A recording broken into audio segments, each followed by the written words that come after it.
একটি ডিম এবং 1 কাপ আটা দিয়ে যদি এতটা মজার একটা নাস্তা 10 মিনিটের মধ্যে তৈরি করে ফেলা যায়, তাহলে মনে হয় না আর কোনো কিছু দরকার আছে। এটার সাথে খাওয়ার জন্য কোনো রকম ভাজি তরকারি কোনো কিছুরই প্রয়োজন হবে না, খুবই সহজ। আমি আপনাদের দেখিয়ে দিচ্ছি। এখানে আমি 1 কাপ পরিমাণ আটা নিয়ে নিয়েছি এবং একটি মাত্র ডিম ভেঙে নিয়েছি। এখানে আমি আর অন্য কোনো কিছু কিন্তু ব্যবহার করব না, শুধুমাত্র আমি এখানে ব্যবহার করছি হচ্ছে সামান্য একটু জিরা গুঁড়া, আর সামান্য একটু লবণ, আর সামান্য একটু হলুদের গুঁড়া। এখানে আপনারা জিরা গুঁড়াটা স্কিপ করতে পারেন, তবে সুন্দর একটা ফ্লেভারের জন্য জিরা গুঁড়াটা দেওয়ার চেষ্টা করবেন। এরপর আমি হাত দিয়ে ভালোভাবে চটকে নিচ্ছি। এখানে পানি দেওয়ার আগে হাত দিয়ে ভালোভাবে চটকে নেবেন, তাহলে ডিম যে পুরা যখন তৈরি করবেন তখন দেখবেন যে উপরে একটা ডিম ডিম ভাব চলে আসবে, যেটা বাচ্চারা খেতে অনেক বেশি পছন্দ করে।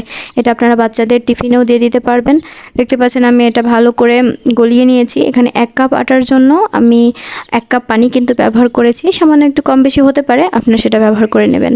এরপর আমি সামান্য একটু ঘি দিয়েছি, যেহেতু আমি আমার বাচ্চার জন্য করছি, তো আমি এখানে ঘি দিয়ে ভাজছি। এখানে আপনারা তেল দিয়েও ভাজতে পারেন, তবে খুবই সামান্য তেলের প্রয়োজন হবে এখানে।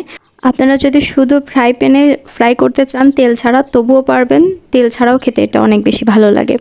আচ্ছা, আমি এখানে ঘি দিয়ে ভেজে নিয়েছি, এখন আমাদের জন্য ভাজছি, তো সেক্ষেত্রে আমি সামান্য পরিমাণ তেল দিয়ে দিয়েছি।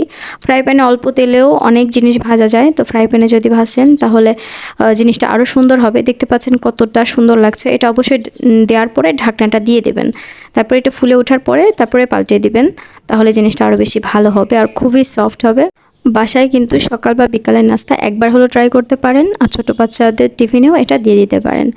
আশা করছি আমার রেসিপিটা আপনাদের অনেক ভালো লেগেছে। ভালো লাগলে একটা লাইক দিতে কিন্তু ভুলবেন না, আর চ্যানেল নতুন হয়ে থাকলে একটা সাবস্ক্রাইব তো দিতেই পারেন।